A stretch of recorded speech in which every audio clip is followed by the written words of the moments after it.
Coming to you from the Deep South, this is the Blue Collar Leadership Podcast.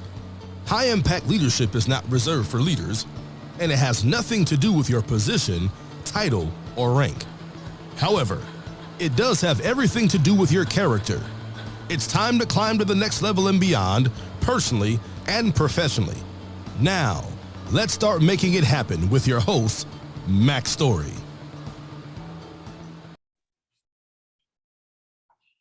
All right. Thanks for stopping by the Blue Collar Leadership Podcast today. Today, I got two special guests from way up north in Wisconsin. They had to get thawed out so they could join me today. But it's going to be Andy Daniels and Jeremy Jordan. But just want to let you guys know, if you've been listening to the Blue Collar Leadership and Teamwork 30-part series, I interrupted it last week with a special interview with Bill Malik, city administrator for St. Peters, Missouri. And I'm interrupting it again for these two fine guys right here, and you'll see why in a little bit. But just to give you a little sneak peek, they did a book study on the book that I'm publishing a series on now, Blue Collar Leadership and Teamwork. So, welcome to the Blue Collar Leadership Podcast, Andy and Jeremy. Yeah, thank you a lot, Mac. Super excited to be here with you. Super excited to be here with Jeremy.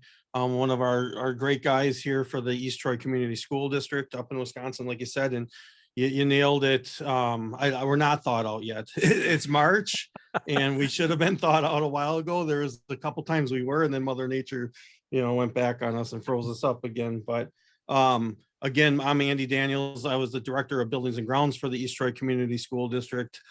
Since we did this book study, I did move on to another school district where I plan on doing a lot of the good things that we did here in East Troy and take them over there. And that would involve, be doing the book studies and that sort of thing. So. And I'm Jeremy. I really thank you for this opportunity. I'm really excited to be here. I am from East Troy. I work at the school district here in East Troy and started as a part-timer in the summer. And probably the summer of 14, and stayed there for a couple of years. And then I eventually worked my way up to lead night. And that's where I am currently working. And I am really enjoying it. Yeah. Outstanding, Jeremy. And Jeremy Jordan, and I'll try not to call you Jordan. I know a guy named Jordan, and it keeps messing with my mind. But if I do that and don't realize it, I apologize. But I know it's Jeremy Jordan, and appreciate you being here. So Andy was, I guess, your boss when he was there. Is that right? That's correct. Not right away, but eventually, yeah, he was my boss for 3 or so years. Yeah, just around 3 years. I joined the East Troy team back in 2020. That's when I got to start knowing Jeremy and a lot of the other good team members out here. So. Okay. And I've met Andy up in Wisconsin in person, but I've spoken to him before that. Andy, can you tell the folks how you discovered my content or me or whatever? Yes. So the way I like to describe it is kind of got tired of listening to podcasts when I was on the road doing just various things. I traveled a lot for a while back in like 2018, 2019, and kind of got tired of the crime podcast, that sort of thing. And I was like, what can I start listening to improve myself? So I just started, and that kind of pertained to my world of buildings and grounds, right? So I was looking up different facility management podcasts. I was looking up leadership podcasts, and lo and behold, Blue Collar Leadership, which like just popped out at me, came up. So I started listening to Blue Collar Leadership. It must have been 2019 or right around 2020, I guess. I'm not sure exactly when it started, but I kind of fell in love with it, became addicted to it. Started reading a few books, and probably within that first year, I was like, man, I'm just digging how simplified this leadership has become through you, Mac Story, and Ria as well. So I fell in love with it, and I even said to myself at that point, like, I need to get this guy at one of our conferences, because again, it just brings it down to a simplistic level for a lot of the people that I was managing and a lot of my peers and the people that they manage. So that's when we approached you to do that. And then it snowballed a little bit more, started thinking about the book study, looking at the good people that I had working for me at that time, and what can I do more for them. What can I do more for the district by doing some of these book studies? And that's, ultimately I landed on the book Blue Collar Leadership and Teamwork, 30 Traits of High Impact Players. And lo and behold, you were doing this podcast on them. So it was like we wrapped that up, and lo and behold, again, that's when you're doing that whole 30-part series. So it kind of timed quite right. Yeah, and you guys volunteered to join me. You sent me a text to say, "Hey, man, we'll get on do a podcast with you," and I was excited about that. So Jeremy, did you were you reading the books before he approached you to do it? You be a part of the book study, or was that something new? Well, I was into growth and personal development prior to the book study. I read a lot of and listened to a lot of like the big guys, Tony Robbins, and I like Jim Rohn, Les Brown. And those, I was always getting kind of into that for a while, but it's kind of funny, when we first, maybe you first had the idea to invite me, maybe it was when we ran into each other on the street in Lake Geneva, and I mentioned that I was into that kind of stuff. So I was planning this for a while, and my wife and I happened to be down in another town called Lake Geneva, Wisconsin. And all of a sudden I see Jeremy Jordan walking down the street, and I stopped and asked him what he was up to. And he was like, "Well, I like to just kind of come down here, put my thoughts in a book, and I'm working on a leadership book myself." And he had no idea that I was even planning this. And I didn't even tell him, I don't think at that time, that I was working on that. I just thought it was quite interesting that he was kind of into this kind of stuff. So, so it worked out again. It's funny how these things work out. So yeah. It's pretty awesome. So when did you guys start the book study? Start and finish it, I guess. So the way that we did this, again, and I think, Mac, correct me if I'm wrong, but I think you have some resources on your website to maybe go through a book study on these books. We didn't actually do that. I bought the books. I invited all my lead custodians to join me for that. Some of them, honestly, I didn't give them much of a choice. There was one that was probably a little resistant, which we can talk about that a little bit later. Yeah. However, I picked the book, bought it, and we decided, we'll break it up into 3 meetings. We'll do 10 traits, and then actually it was kind of 4 meetings, one kind of an introductory meeting about the book, what the expectations would be. And then we started reading 10 traits at a time and meeting. I can't say it was like a routine meeting, like we didn't have it exactly scheduled, a lot of different things going on in school districts. So we had to look for that perfect time to have some meetings where we could get 7 lead custodians together as well, which isn't always easy to do. So we went 10 traits at a time, 10 chapters at a time, and had just some roundtable type discussions. Okay. Yep. And that's more of a book discussion, kind of what I would call it, relative to what you were talking about. I have a podcast for those listeners listening to episode 305, where I actually teach you how to facilitate a book study, what we now call a BCL session, and BCL stands for Building Character-Based Leaders. You can do it with book studies. You can do it with podcasts. You can do it with videos. It's just micro lessons of workforce development and leadership development.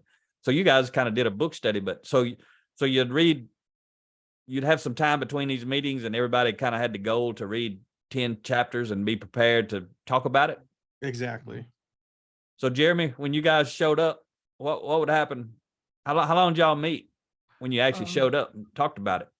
So I think the meetings were about an hour. Is that right? Okay. Yep. So we'd all meet in, general open space, like a library, sit around some tables, and we'd be asked to pick out our favorite trait from the 10 chapters that we read.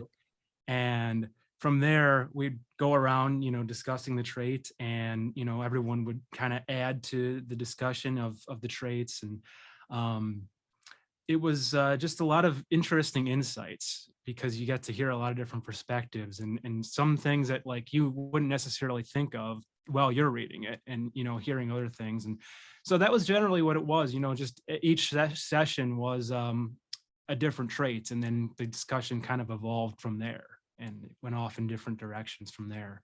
Okay. So you probably heard some feedback that Andy probably didn't hear at the beginning. Can you share any of that, was good or bad, and then how it changed over time? Yeah, well, there was definitely some apprehension, I think, from people going into it. There's specifically just like, oh, well, this could be the first book. I've heard some people say like, oh, this is the first time I read a book like this in a long time in general. And certainly, you don't know what to expect because this was the first time any of us had been doing anything like this. So there's always going to be like that initial, I think, like, oh, well, what is this? Like, what are they trying to push, kind of thing from certain people. And but then, yeah, certainly, I mean, almost, I wouldn't say immediately, but pretty quickly things changed, I think, when people started to realize like, oh, this is a good way to not only study this, but we're bonding as a team, and there's that, I think it's a morale boost. So I think a lot of people definitely started to change their perspectives soon enough. That's outstanding. And you look like you got something to add to that, Andy. Go ahead. No, I mean, like Jeremy nailed it. Like I had to laugh when guys were saying, I know one for sure said that he hadn't read a full book probably since high school, maybe even longer than that. So he'll never get to say that again, and then, yeah, like I think as we started those discussions and how inviting they were, and the discussion was open, like I don't think anybody felt that they had to worry about what they had to say, because again, like I would just pick a random person out of the 7 and say, hey, like, what was your favorite trait in these 10 traits that we just read? And that might trigger somebody like Jeremy to kind of share like their experience with that trait, and then maybe I would share my experience and what that meant to me. And it just it was just an inviting atmosphere that it turned out to be for the book study. So which then everybody's guard kind of came down. There was some honesty in the beginning that eventually I think the mindset changed a little bit by the final meeting. So You said there was dishonesty? no, there was some honesty. So like some people, to be honest, they felt like, and I don't know if you recall this, Jeremy, but one of the members had said that a lot of the book felt obvious, right? Like it's a lot of like common sense. Absolutely. But by the end of this whole book study, people were like, yeah, well, this is common sense. It was another perspective on it, or it was listening to the discussion in the room, put another perspective on it, or it's just good to read it because you might be doing these things. And that was something really big for me, when not just with this book, with a lot of your books and a lot of your podcasts, Mac. I might not realize I'm doing it until I hear somebody tell me what I'm doing. Then it's like, oh yeah, I'm doing that. Or unfortunately, many times I'm not doing that, but I need to be doing that, So I think there was some sentiment that was shared like that as well. So that's good stuff. You got something else there, Jeremy? Looked like he sparked a thought in you over there. Well, you just I guess to add to this self-reflection on that, on the like he said, like like they may be common, but you go away thinking to yourself like, oh, well, what do I need to do? And am I doing this? Am I implementing this? And does it carry over into my personal life too, and my professional life? So yeah, definitely. I think a lot of things changed as we went on. So for an example, Mac, so trait 19, be engaged. Okay. So there's a list of 11 famous phrases, I guess you call them. Listen to the voices of disengaged, low impact players. Oh yeah. So like talk about like self-reflection, talk about something that like kind of put me in check. So as I'm reading it, I'm like, ooh, I said that. Ooh, I've said that. And I've heard people say this, so like for an example, sorry, I forgot to tell you, that means I was a bad communicator somewhere, right? And if somebody in my level of work where it's my responsibility to hold myself accountable to a high level of communication, I've kind of like raised the bar there for myself, to make sure that I kind of remember back to some of these phrases, specifically that one, so that I make sure I'm communicating to not only the people that are working in buildings, in my line of work, but there might be people not working in buildings that I have to also think about who I'm communicating to, so that I don't ever have to use that phrase again. Sorry, I forgot to tell you. So, but what happened as over the next couple months, and Jeremy, I don't know if we ever shared that, but once in a while, one or two of these 7 leaders that did this book study with me, they would come in my office, we would talk about things, and we'd hear somebody say something and be like, ooh, like that was a comment of a low impact leader, you know? So, and one of the ones that was a little resistant to the book study, I've shared that conversation with him, and he was like, yeah, that's a low impact leader. So, so that stuck, which a lot of this stuck. So That's good stuff. Do you remember, Jeremy, when you guys went through that chapter? That sounds like that would be a chapter that was create a lot of discussion probably around those points. Do you remember that by chance? Yeah, sort of. Yeah, I remember one person in particular would relate a lot of things back to prior experience at work and the job. And so I definitely remember like examples of maybe like some people that maybe did use some of those phrases and weren't as, I don't know how to say this, but like maybe not quite as high impact as they could be. And, you know, without naming names, he would go on and be like, oh, you know, I definitely remember like I had people in leadership roles like this and this. And so it definitely did spark some things. And yeah, definitely got us thinking. Okay. And you guys, I heard you say, and just for the audience, we're recording this on Zoom, so I can see Andy and Jeremy. They're sitting side by side in a nice looking blue collar environment. I like it back there. We got some electrical boxes in the background. I know it. I like it. And so if people hear me like a moment ago, I referred that I could, you know, it looked like you had something to say. I just want to make sure the audience understands, because most of the time, I mean, they don't see a video, but I can see you guys now, and then we're just going to upload the audio. So you had 7 of your leaders. How many people are on the team there at East Troy?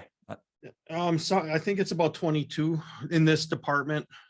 I oversaw another department, which we were actually getting ready to do a book study as well. And then obviously I went a different direction. But yeah, there's 22 buildings and grounds team members, not including some sub custodians. So okay. So what was the greatest challenge you guys faced? Why, either personally or maybe personally and as a group? I think maybe just the initial resistance at first. Yeah, possibly meeting, maybe that introductory meeting when people were like, we're doing what, you know, and it wasn't even that bad. I don't feel like, like we talk about the resistance, but I don't feel like it was that bad. Cause like I knew who was going to be the most resistant. I said, you don't have a choice. And he's a great leader, right? I mean, really, he is a good leader, but I just knew his personality. And I knew that, you know, like it was voluntary, you know, like some people didn't really get paid to be there. Some did. But I knew that he was the one that I wasn't gonna give a choice, because there was, you know, areas of this book that I really wanted to make sure he heard.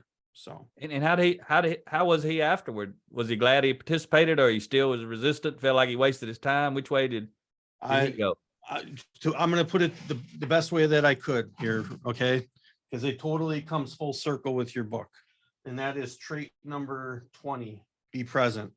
Right. And in that part of the book, it talks about just getting a nugget, getting through a lot of dirt and mining those nuggets. And I would say of all those people there, I mean, we all mined some nuggets from this book. But I would say that that's what he got out of this. Like once he got to some of those portions, some of, you know, there's certain traits that probably spoke louder to him than they did to some of us. That was a trait that spoke real loudly to me, but I know that it spoke loudly to him, because he was like, okay, like I could read these 200 pages, which is probably not that many, you know, these 100 pages. And if I just get one thing out of there, it was worth it. But I know he took more than that from this book. Because there, I mean, there's even, I can't remember which trait it was, Mac, but there was even a part of that book that talks about my role of encouraging leaders to, you know, encouraging your people to get involved in things like that. And when we got to that portion of the book, we talked about that in one of the meetings. Like, here we are, like, does this sound familiar? Because this is exactly what we're doing today, you know? So yeah. No, I would say that individual appreciated this. And that's one thing when I'm going into groups, sometimes when I'm speaking to them, and because there's going to be people like that who are resistant. You know, I always encourage leaders, at least for the first book study, I encourage leaders to include everybody, kind of make it mandatory, if you want to call it that. And because a lot of people are resistant and they don't even know what they're resisting. They think they know, but maybe they don't know. And then especially when people do the book study the way that I teach it, where you do one chapter a week or 2 chapters a week separately, that kind of thing. So you got a steady, constant drip over 15 weeks or 30 weeks. I always tell leaders, a lot of them don't listen. They don't do it. They try to just let people volunteer, but that really makes the divide gets a little bit bigger and wider quicker when you just let people volunteer. But when you kind of make it mandatory, a lot of people who would not be interested end up being interested, especially if they go through that book and they go through that chapter. Because I'm trying to help people understand, if you don't like me, if you don't like the book, mind the gold and dump the dirt. That's what that chapter is about, right? Yeah. If you hear a speaker speak somewhere, if you go to a conference or somebody comes into your organization and speaks and you don't really want to be there, you don't care, if you're going to have to be there, look for the gold nuggets and dump the dirt. Yep. Yeah. Yep. What you thinking about, Jeremy? It looked like you got some stuff to add to what he was saying there a minute ago. Well, just to maybe get back to the challenges real quick, I guess for me on a personal level, I would say, one of the bigger challenges that came about for me was just, although you work with these people, you don't see them often. And so it's like, oh, well, how is this conversation going to go? And it's always a little, you can get a little anxious at first when there's new people in a room and you're trying to discuss some things, especially when it does get kind of personal at times. I mean, honest and personal. And so, there's just that. For me, it was kind of like, okay, I just kind of, warm up to everybody, which was easy because we have a great team here, but it's just one of those things that I felt as a challenge initially. And so that was definitely something I wanted to add, but yeah, that's good stuff. And that's what happens a lot when people do the book studies. Is we always tell people you grow together, meaning you learn together. But while you're actually learning together, you grow together, meaning you build relationships, because you can't help but get to know people when you're sitting there talking about things that, thought-provoking content. And that's what all this content that I write is about. It's the whole purpose of doing a book study. No matter if you do it the way Andy and Jeremy did it, or if you do it some other way, or if you do it the way that I teach you on episode 305, it doesn't make any difference how you do it. The purpose is to provoke thought that maybe nobody has ever had, and then also to raise people's awareness so that they becoming like you guys were talking about the list in there a moment ago. It's just things to raise your awareness. Like when I say this, if I understand the depth of leadership and personal growth and development, when I say these things, it's kind of communicating to the world who I am. And I may not want to be that person. Sure. Exactly. The one that I think we got hung up on quite a bit was either be trustworthy, right? I think that was the second one. Be trustworthy. Because once you lose trust, we got deep and talk about thought provoking. We got deep about, is it ever earned back? And one of our leaders, she was one that, you lose her trust. She ain't holding a grudge, but it's going to have to take a lot just to earn that trust back. And even if she feels like she trusted you, she'll still always have that situation in the back of her mind where you lost trust. So like for me, learning that about her, really made me think of like, okay, have I done that in my life with other people? Like I got to take that trust a little bit more serious, in a way that I hadn't before reading that book, and actually before even having these book studies. So. There's go ahead, Jeremy. I was just gonna say, I remember that question definitely being a room divider, because a lot of different thoughts were given to that question about if trust can ever be gained back. And I do remember some deep discussion. And it's interesting. I mean, for what we do, I mean, for a lot of different jobs, trust is very important, because a lot of times you're on your own. And as a leader, you have to be able to put that trust in the person that they're going to be acting how they should be on their own, because you can't always be there over their shoulder. And so I think that was a really interesting discussion for sure. That's pretty cool. That's what it's meant to do, right? Yeah. Everybody left there that day thinking about building trust or either creating distrust, right? Yeah. And so that's outstanding. Ria's got an exercise she does sometimes. You guys may have seen it. If you haven't, I just want to share it with you or share it with the audience who's listening too. When you're talking about trust, you want to give people a visual example of what you guys were just talking about. Just bring in bring in a sheet of paper, a new sheet of paper, and then give everybody a copy, a sheet, and then just ball it up into a ball. Like, when you meet, you got a clean slate, you got a nice clean sheet of paper, no trust or distrust. It just is. And you can build trust or you can create distrust. But if you got trust and you wad that thing up, wrinkle it all up, and then, you can straighten it back out and you can flatten it out and you can try to get iron it and make it be flat again, but it won't ever be the way it was when it was brand new. And that's the thing about trust. You can rebuild it. Sometimes you can't rebuild it whatsoever with someone. You lose complete trust and they don't want anything to do with you. And then other times you can rebuild it. But anyway, I got to stop. I get off teaching lessons. Oh, that's a really good analogy. I mean, that's a really good analogy. That would have actually been great had I known that for this book study, for that conversation. Yeah, give people a visual. It proves, it's a visual. It proves that, that paper is never going to be unwrinkled. So, which makes you want to cherish that trust even more while you have it. So, and I've done some other research on that as well. So in my role, I interact a lot with our business managers and our superintendents of schools. And we've done presentations on having a healthy relationship in the business office. And one of those was around trust. And one of the trust, like there's this different perspectives. The business manager had a different perspective than me and the superintendent. Whereas we felt like, if I'm hiring you, you have my trust until you lose it. Whereas the business manager felt strongly about, okay, I'm going to hire you, but you still have to earn my trust. So is it earned or is it automatic? So trust, I love talking about trust. And, again, that was something else that we were able to explore a little bit through the book study. So good stuff. So what you talked about, you got any more challenges that popped up? Did you notice, or let me say it a different way. Did you notice anybody who actually was there any of those 7 maybe that got so much out of it that you saw them kind of face a challenge head on of actually trying to get better, whatever that meant for them, that they actually tried to improve, and you could see them having that mental struggle, like trying to transition from who they were to maybe who they felt like they should be trying to be? Did you see anything like that? Yeah, I did. You did. There you go. I'm telling you, Mac. That's a great example. Maybe not every chapter, maybe not every trait, like as you work your way through this book. And that's what I love about your books, 2 or 3 pages, it's always what, three pages per chapter. I mean, it's so easy to read. Okay. Like I won't name it, but I'm trying to read another book now, but did you hear that? Trying, right? It's one of those thick books that's intimidating. I think you've mentioned this as well.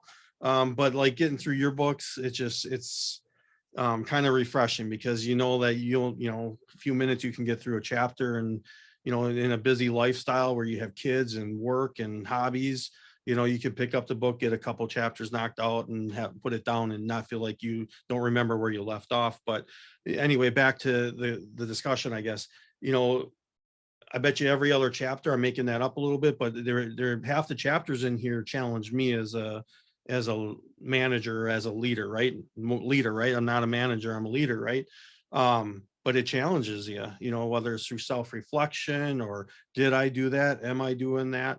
But as far as other people in the room, and I think everybody felt that way.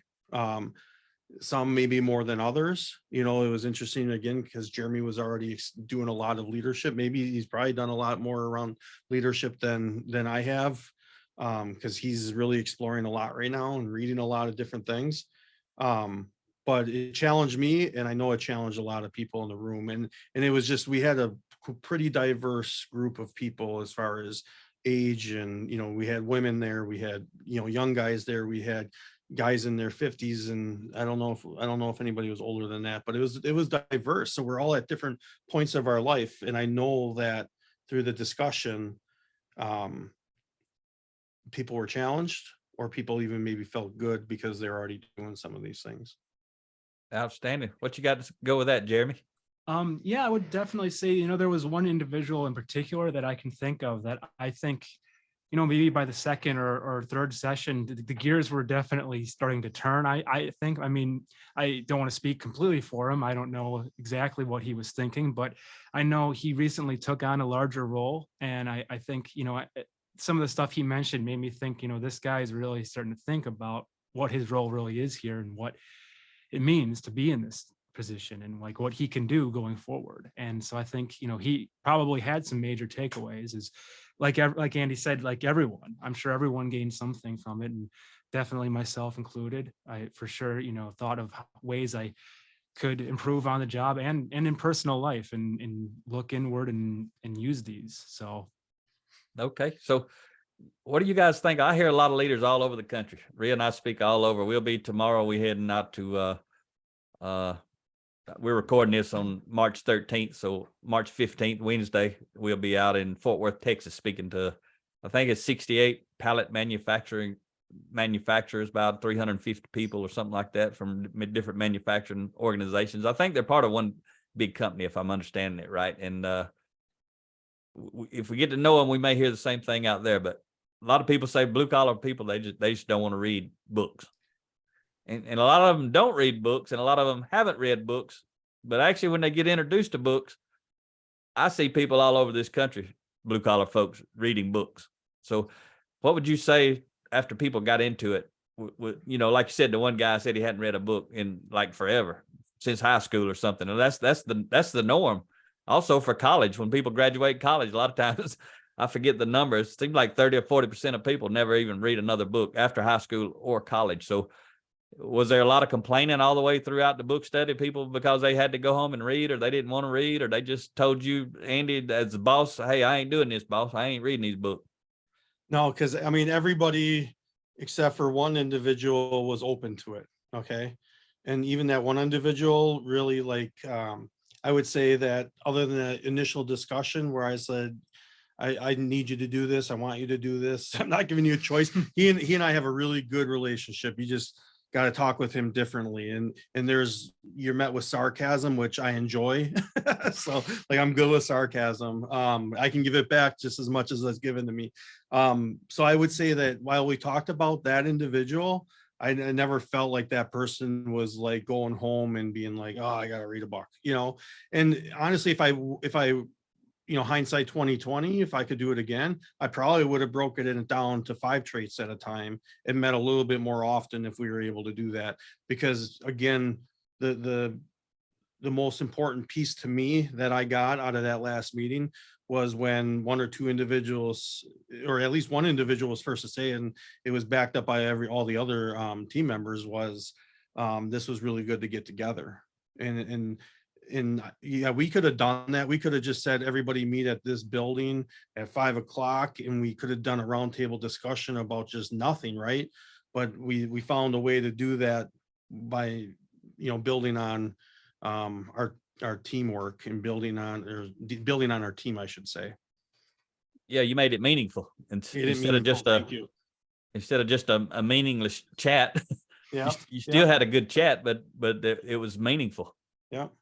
So I think the answer I already know, but I don't know, are you doing it? But it sounds like you guys would do it again. You gonna do it with your team you got now, because you've left that team, that entire organization you've left, Andy, but Jeremy's still there. And I'll go to Jeremy first. Are you guys going to try to do any more book studies of any type? I would love to. Yeah, absolutely. I'll definitely put that bug in if it's not already an idea that he has in his mind, for sure. So he's got another good leader that just took over that department. And I think there's probably a few people that might say, hey, we would like to do that again to that individual. That person just needs a little time to settle into their role and then make time for that. So, but I can tell you, my first day at my new district, I had my copy of the 30 traits in my backpack, and one guy was like, I'm interested in this and that. And I was like, here's a book for you. And I'm mad because I had all my notes and highlights in there and I never got it back for this meeting. Whereas maybe I, could have shared a little bit more about individual traits. But I was able to get another book at least to brush up. But no, I plan on doing it in my current district. And then I know Jeremy will be promoting to do it here. So. Okay. Have you listened to episode 305, Jeremy, by chance? 305. This is the one where I talk about how to facilitate a book study, like where you. I have not had a chance to listen to that one. No. Okay, you might get a lot of value out of that. And anybody, in your organization, if you're gonna do them together, it's a different way than what y'all just did. And I don't have anything against the way that y'all did it. I just teach people to do it the other way. And I always tell people, usually what I'm teaching is what I feel like is the most effective way, but it's not that's in general. It's not the most effective for everybody. It just doesn't work. It doesn't fit. Like when we go into a company, we were at a company just this week speaking with a CEO and some leaders there, and they're trying to get ready for cultural transformation. They got a big organization, about 1,800 people in a manufacturing facility, and they're asking us what they should do. And sometimes when I tell them what they should do, I have to help them understand it's just a recommendation. It doesn't mean it's what you literally should do, because there's too many variables that I don't know about, that you guys are dealing with. And I can tell a lot of times when I tell people how I would do it, recommend to do it, they feel that pressure. And the last thing I want somebody to do is to not do anything. So the main thing that matters for you, for the listeners who are listening today, is do something. Just make it happen. The more frequently you do it, the better it's going to be. But you can't do it every day. Sometimes you can't even do it every week. But as an individual, we can. There's nothing stopping us from like I read every day, at a minimum a paragraph a day, every single day, every day for 15 years. A lot of times it's much more than that, but you guys can do it. So what's some advice you guys would have relative to a book study for anybody who's thinking about doing it? I'll let whichever one of you want to go first, but I'd like to hear from both of you. Yeah, I would think that I would listen to podcast 305, right? Now we know that. That would have probably been helpful. But again, I probably didn't have it, Andy, back when you were doing that. Well, that's a great excuse for me not to know then. So no, I think starting out with a book like this is perfect.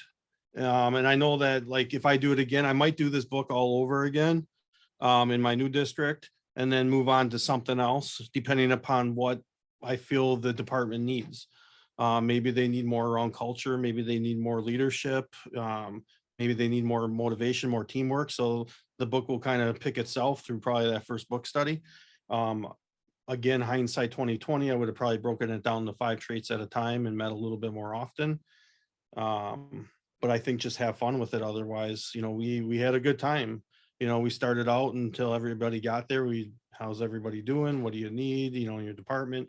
And then we followed up with the book study. And while some of them lasted an hour, I think some went a little bit beyond, because we were having a good time with the conversation. So. Yeah, that's awesome. And I'll say for anybody listening, when I talk about episode 305, that's where you do one chapter. You read it together or either listen to the audio. It takes 6 or 7 minutes whether you read it or listen to the audio. Then everybody gets 1 minute to discuss their key takeaway and why. So that's we say do it with 4 to 10 people. And so if you got 10 people, that's 10 minutes plus the reading at 6 or 7. So it's going to take you anywhere from basically 10 to 15 minutes to do it the way I'm talking about on 305, where you cover one chapter together. Because a lot of leaders ask me, well, if I'm going to get all these books, how am I going to make sure people read it? Well, you're going to read it with them. Yeah, exactly.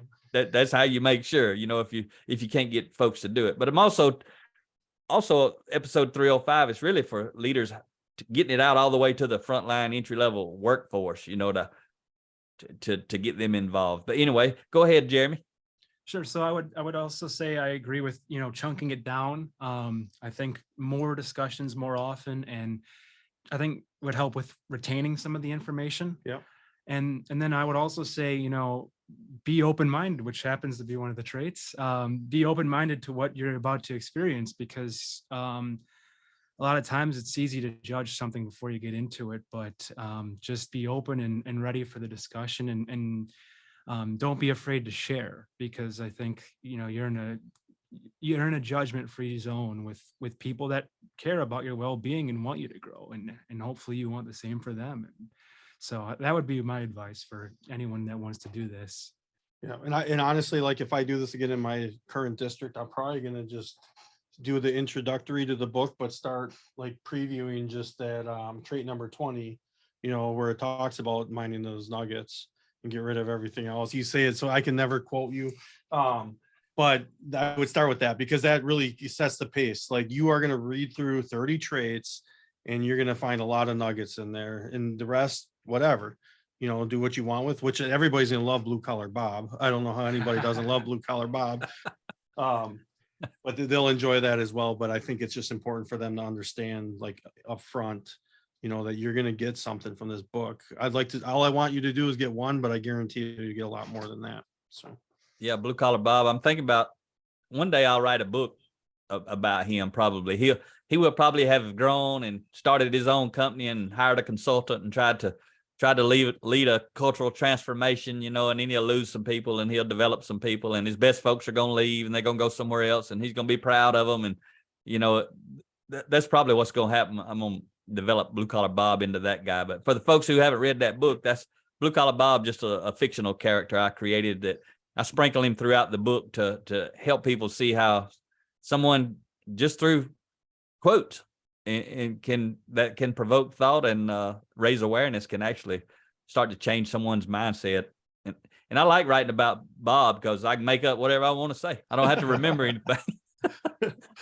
I'm so disappointed right now. I thought he was real. No, I'm kidding, Mac. No, but I mean, that's some of the things, that's a nugget in its own, right? So like, I'm already starting to think, like, where can I put a whiteboard and start putting up some things, right? Like here in this district, East Troy, or even like the current district, it's not like I can put up a whiteboard where every single buildings and grounds team member is going to see it, but we do have a district office where I'm working with the people I report to, and then work with people that still report under me. It's like, where can I put that is what I'm thinking, because that's where Blue Collar Bob started his transformation, right? So that's outstanding. You got something you want to add there, Jeremy? Well, it's kind of funny. I really identified with Blue Collar Bob because at the beginning of when I started my journey into, leadership and personal development, transformation, I would always keep a quote board in my room up to look at every day, and it would say, "Consistency is the tunnel to greatness." And then I started writing different quotes all over my cart to keep me inspired as I went through. And so my cart is just a mess of quotes all around on the wooden part of it. That's awesome. So definitely I identified with that character. That's pretty cool. And you shared earlier you were a fan of Les Brown. I don't know if you know, Rhea and I got to share the stage with Les back in 2014. Rhea actually won a speaking engagement during a speaking contest when we were going through training with Les, and he invited her out to Los Angeles in 2014 to speak at a speaker training event he was actually conducting over a couple of days there, and I was there just to support Rhea, and he's wanting to know who I was, and I told him I was there, but I was in the training, but I didn't win. She actually won. And I said, so I don't want to overstay my welcome. I'm not here to speak at your event. He said, "Oh, you are now." So that was pretty cool. He let me get up and speak at his event as well. And wow. Andy's heard me where I always start out saying I'm bilingual. I speak English and country. And I got a little skit, that kind of goes with that. And at the end, Les come up and he was laughing like crazy and put his arm around me. I love Les. He's just awesome. But he grabbed me up and hugged me, and he said, back up, hang on just a minute. And because Les has got, he can remember everything. Like he could get you out of the audience, call you up, ask you a few questions, out loud so that everybody can hear your answers. And then he'll have you go sit down, and he'll turn around and turn his Q&A session with you. He'll pretend he's you telling your story with just a couple of nuggets, and he'll make you seem like a wizard. I mean, he's the one looking like a wizard, but anyway, he turned around and told everybody he was bilingual and used my line, and he just loved it. He was just laughing. But you guys made a t-shirt at the end too, right? Yeah. How'd that happen? Just reminded me of that. Something triggered me to think of that. Yeah. So we made t-shirts. Basically says the buildings and grounds team on the front, and then on the back it says Blue Collar Leadership, and then it lists all the 30 traits. So the idea behind that was hopefully some other people will be walking behind a buildings and grounds team member wearing that shirt and ask, "Hey, what is that?" So I go to a lot of different conferences. I present at a bunch of different conferences, and one of the things I like to do is look for some of those things that other school districts have done for their buildings and grounds teams. And I had never done that for my own team. So I was like, well, this is a perfect way to do that. So I hope wear those shirts. Hope they'll wear them to conferences, and it should at least start getting conversations going. Even if it's not at a conference, maybe a teacher stops and asks, maybe a counselor stops and asks.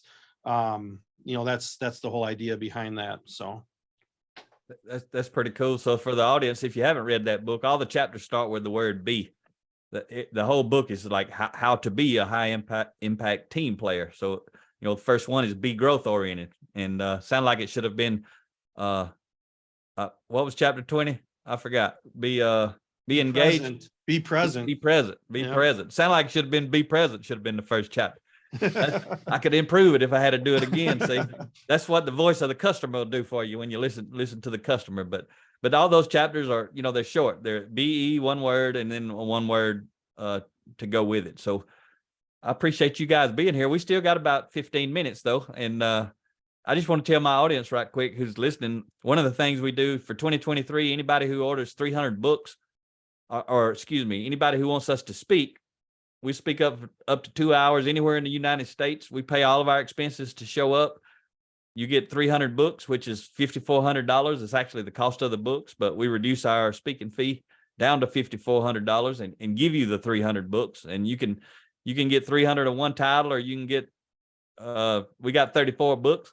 So you can divide them up. You can get multiple titles. And, if you got a small team, you can get a lot of books so that you can take that team and do book studies for months or years even. We're going to be in Lake Worth, Florida in a couple of weeks. Maybe they listening to this podcast, and we're going to be down at Van Linda Ironworks. I think they have about 37 people, maybe about 40 people, but they're a small company, but they took advantage of the book deal. So they're going to have 300 books, and they're already doing some book studies. And when we get there, we're going to motivate and inspire them to go get engaged at a deeper level. And when we leave, they're going to have enough books. They'll probably be doing book studies with our books for several years, depending on how fast they get through them.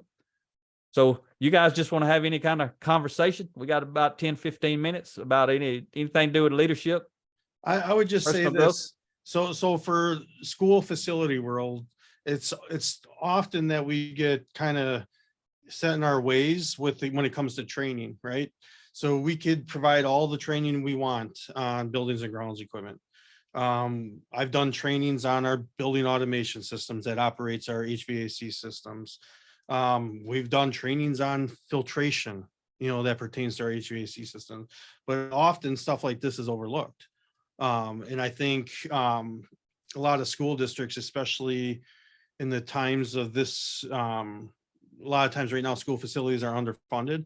So we're always trying to look for different ways to still do things for our teams and build that culture. And this is another way to do that. So not to overlook book studies, not to overlook leadership study, leadership learning, I guess. That's what we did here. I guess I wasn't intentionally thinking of doing that, but ultimately that's what we've done. Instead of doing the same thing year after year, learning about bloodborne pathogens and learning about asbestos awareness, which is stuff we still have to do. This is a nice piece to throw in there that breaks up some of that normalcy that's being done. So. Yep. You got something, Jeremy?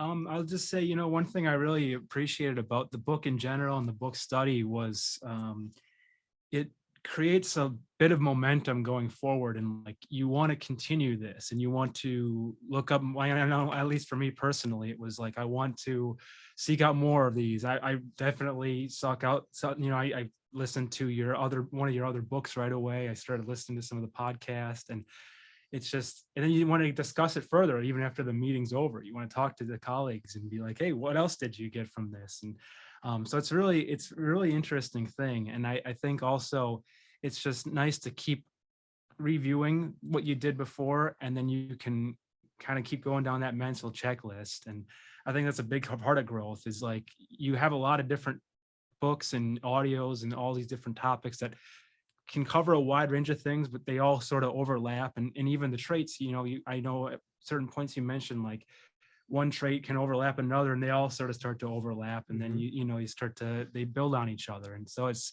a really fascinating thing. Yeah.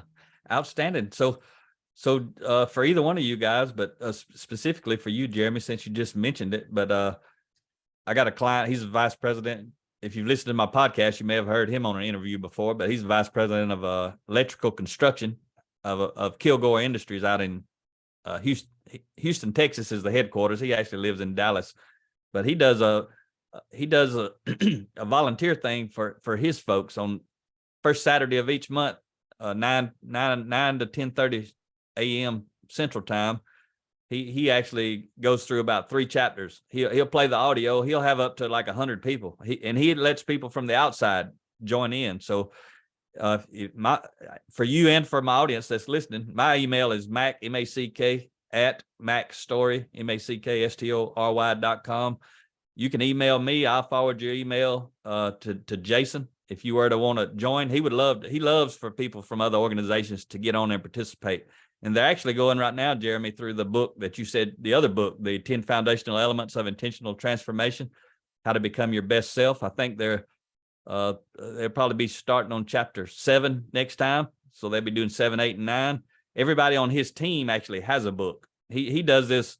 It's just a way him as VP, they're doing book studies and they got all kind of other things going on, but it's just one way that he can give back. He volunteers. Everybody who's on the call is volunteering, unless they're at work someplace. If they're working, on his team and they're at work, then a lot of times they can stop and participate because he wants them going through that. But most people are volunteering, and they'll be in different rooms, some on a Zoom call. Last time a dude was at the beach in his on his phone in one of those infinity pools, and you can see the beach out there, but he was still on the call, and sometimes people driving and things like that. So that's something, if you'd like to participate, either one of you or anybody listening, send me an email and I can get you hooked up with Jason. And it's pretty cool. Everybody's listening to the audio, and then he'll go around the room, and then he'll get it. People on Zoom can raise a hand virtually, and he'll let some of those folks talk. He can't let everybody talk. Obviously, there's like 80 or 100 people sometimes, but they spread that out, and it's pretty powerful. We've got a lot of different clients that I refer to him that get on there and listen. So there's a lot of good talk, and maybe you guys might want to start that with your team or just in general for society. I know you said you do a podcast, Jeremy. What type podcast do you do actually? So it kind of morphed over time. It started out, I've been doing it quite a while. I started in 2012, and then it went a few years and there was a little bit of a hiatus, but it started out me and my friend just kind of talking about random things, but slowly over the years, it's sort of morphed into, I do a lot of solo episodes now, and I try to cover some topics of motivation. And I use a lot of my own personal story, not to get too personal, but like recently I quit drinking. And so I just celebrated day 1000 of that recently. Outstanding. So I'm proud of you. That is so Thank awesome. you. Thank you. So yeah, I use Andy, a lot of... Andy, lean over and give him a hug for me right now. I'll give him a hug. There you go. I like it. That's from me. That's from me right there. Appreciate it. So I use a lot of personal insights, and I'll write essays and read the essays. So some episodes will just be me rereading the essay. But then there's also, I try to inject some quote unquote comedy into it too. And some episodes will just be like straight up comedy shows. So it's a lot of different variety, but I definitely think I'm leaning more towards the development as years have gone by. Okay. What's the name of it in case somebody listening wants to come check you out? It's called Media Pod Smash, and you can find it at mediapodsmash.com or on your favorite podcast directory. Okay. Just search Media Pod Smash, and it is not safe for work, but I'll put that out there. It's got some colorful language, but I'm working on it. Okay. I'm working on cleaning it up. But I think there's a lot of good nuggets in there. All right. Good deal. So what else you guys got? About 5 more minutes or so? Any questions for me from either one of you? No, I just really appreciate everything you've done specifically for me, from listening to that first podcast, becoming addicted immediately, continuing to listen to them. I was blown away that you just gave away your phone number on air. And that day that podcast that I listened to, I put it right in my phone thinking, I'm gonna actually call this guy, and I never quite got the nerve because I felt like I needed to educate myself a little bit more around blue collar leadership. But then obviously we had the opportunity to invite you up to our conference here in Wisconsin for school facilities and they did that. And since then we've talked a few times. Obviously I got to meet you and Rhea. Rhea did a great women's leadership session at that conference that the ladies up there really ate that up, that it kind of moved on and took its own course to that becoming a thing. So I just want to say thank you. Like what you're doing speaks volumes to me. It brings it again, like I said, down to a simplistic level that I can actually handle, versus some of these other big books. And I love having the book. I keep some of your books right at my desk. So if something comes up, I can just kind of quick pull it out and talk to somebody about it. I've done that a few times. I've only been in my new role in my new district for 3 weeks, and I pulled your book out twice. One was again about the low impact leaders. And one is, I love that quote. I don't remember which trade it was in, but if you need a tree today, you should have planted it 20 years ago. But if you didn't, the second best time to plant it is today. I love that line. It makes a lot of sense to me. And I've used that. So it's just, I seem to mine a lot of nuggets, I guess we can say. And I think it makes me a better leader. So thank you. Outstanding. Thank you. And for Jeremy again, and for my audience, my number is 334-728-4143. That's my cell phone. I tell people I'm always open, but I ain't always available. Like for the last hour, I've been open, but I ain't been available. And that's the way it is sometimes. But reach out, Jeremy, if you ever have anything. But you have any specific question for me? I don't know if this has ever been covered, so apologies if it has, but are there any traits in the 30 trait book that you personally just go back to and consider to be like one of your favorites? I guess my favorite is the first one, be growth oriented, because that's I go back to that one every day when I read every day. It's been a nonstop journey of mine to read every day. It's one way that I know I can get better, because that's one thing. One of my favorite quotes from Michael Josephson is, you don't have to be sick to get better. The number one athlete anywhere at any given time in any given sport, they're always trying to get better, and they're number one in the world, and they're trying to get better. And that's one thing for you guys and any leaders out there. When you start developing your team, if you can remember that quote I just shared, start out with that one. That way it lets them know you don't think anything's wrong with them. You just want to help them get better so they can raise their life up to another level. So that's, I'm probably every one of those traits I work on every day, if I had to go back and look at every single one of them. But that's the one, that's the reason I put that one first, because that's the key. You got to be growth oriented, and a lot of people are goal oriented. Like, they may have a goal to read a book. When they finish the book, they're through reading books. Yeah. Like some of the guys on your team that went through the book study, they might have had a goal to read that book, and they did, which is outstanding. But they may not have turned another page since then, because they may not have grabbed that first trait out of that book and actually started applying it. Yeah.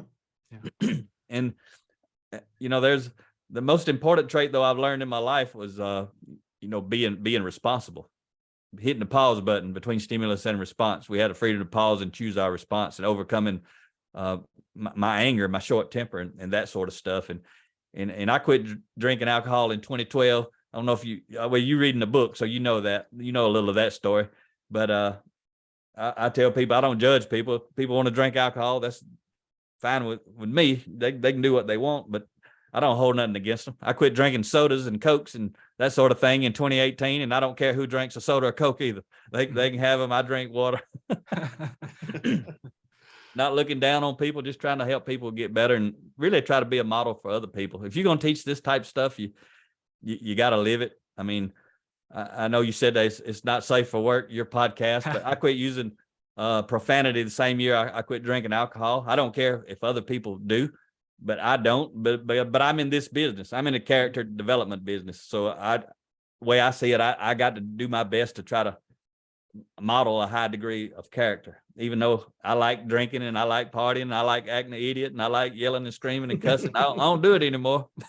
Hadn't done it in a long time, but I could switch. I could flip a switch and go right back to being that person today. And I tell people that's who I am without any effort.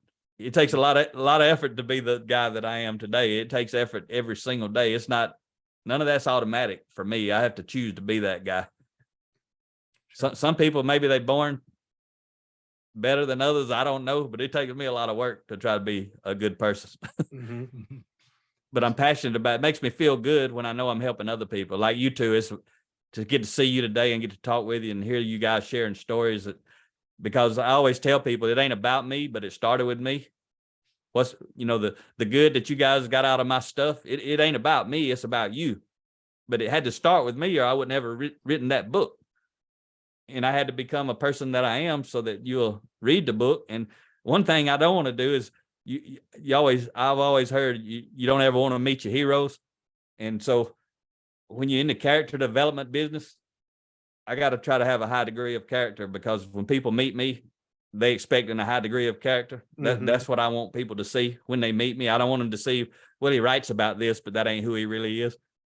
Because I can tell you what, I've read a lot of leadership books and I've met a lot of people who written them and they ain't living them.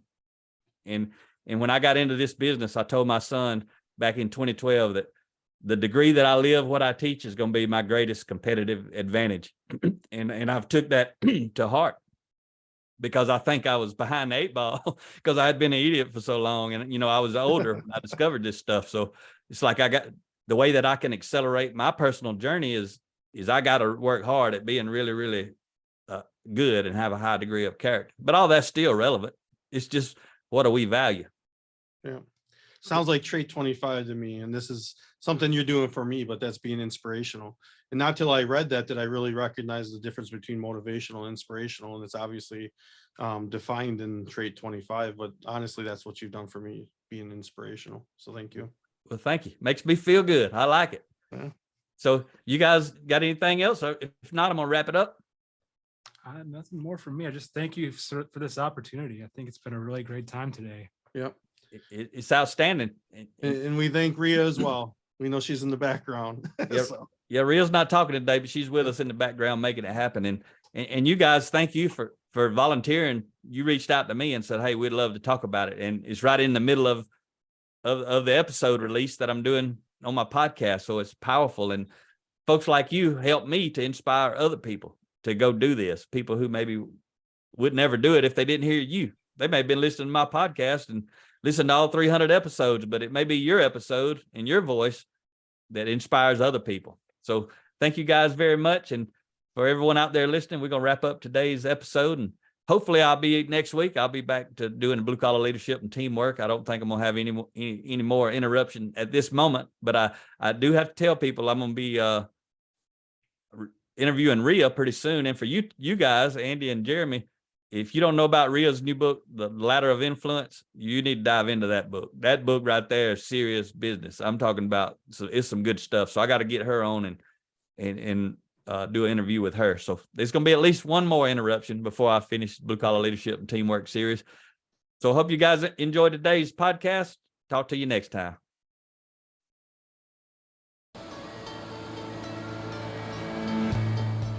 Make it happen or someone else will. It might as well be you. Are you serious about taking your career and your life to the next level and beyond?